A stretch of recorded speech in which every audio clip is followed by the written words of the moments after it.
Kamusta po kayo? Bago po ang lahat, first things first.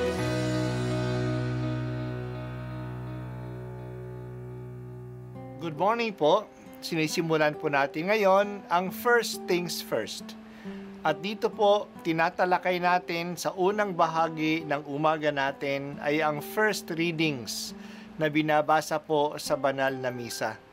Ito pong tinatalakay natin kasi madalas po kasi marami na tayong alam tungkol sa gospel readings. Pero konti po ang nagsasalita sa first readings.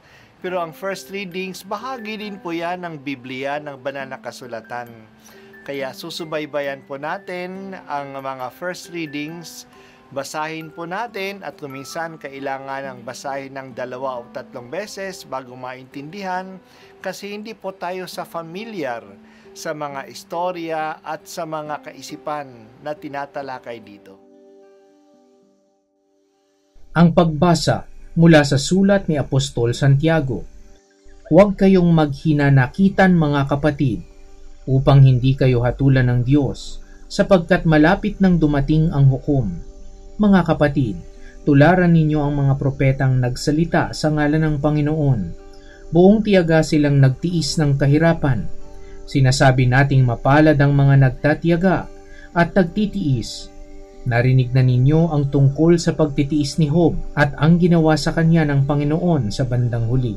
Ito'y nagpapakilalang mabuti at mahabagi ng Panginoon. Ngunit higit sa lahat mga kapatid, huwag na kayong sumumpa kung kayo'y nangangako. Huwag ninyong sabihing, saksi ko ang langit o saksi ko ang lupa o ano paman. Sapat nang sabihin ninyo, oo kung oo at hindi kung hindi, upang hindi kayo hatulan ng Diyos. Ang salita ng Diyos. Salamat sa Diyos.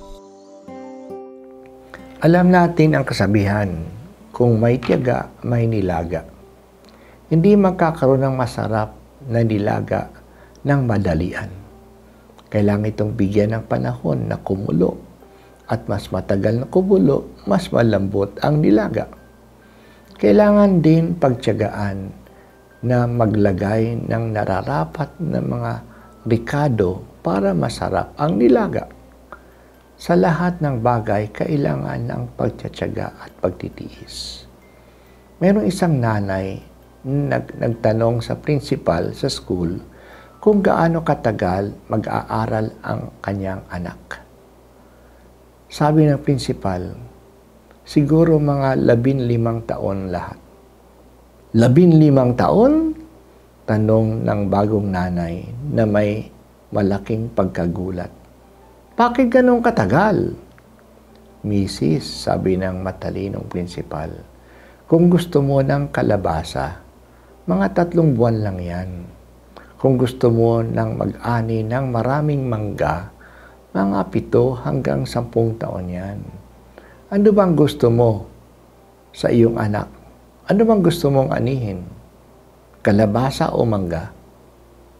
Kaya nga sinabi ni Santiago na mapalad ang nagtitiyaga at nagtitiis. Nagtiis si Job ng malupit na pagsubok at pagkatapos ginantimpalaan siya ng dobleng kayamanan at pagpapala. Sa ating pagsasabuhay ng pananampalataya, kailangan natin magtiyaga. Mapapasa atin ang kaligtasan sa ating pagtitiyaga. May sinulat din si Pablo kaugnay sa sinabi ni Jesus.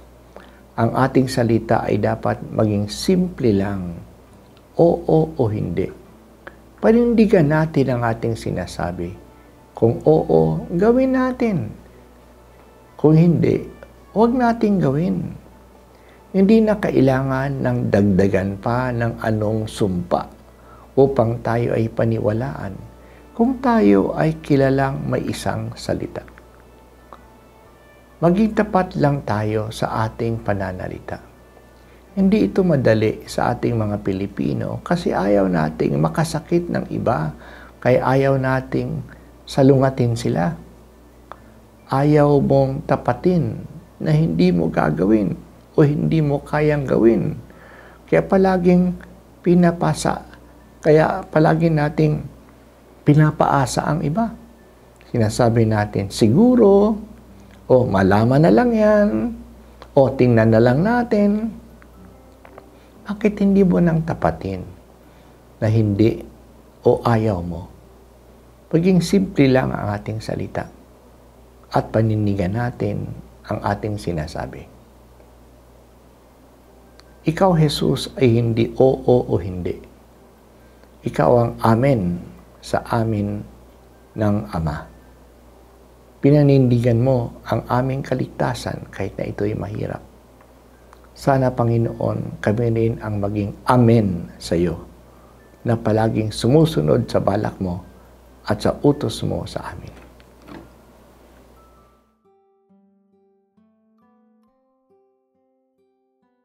At ako po ay si Bishop Broderick Pabilio dito sa First Things First.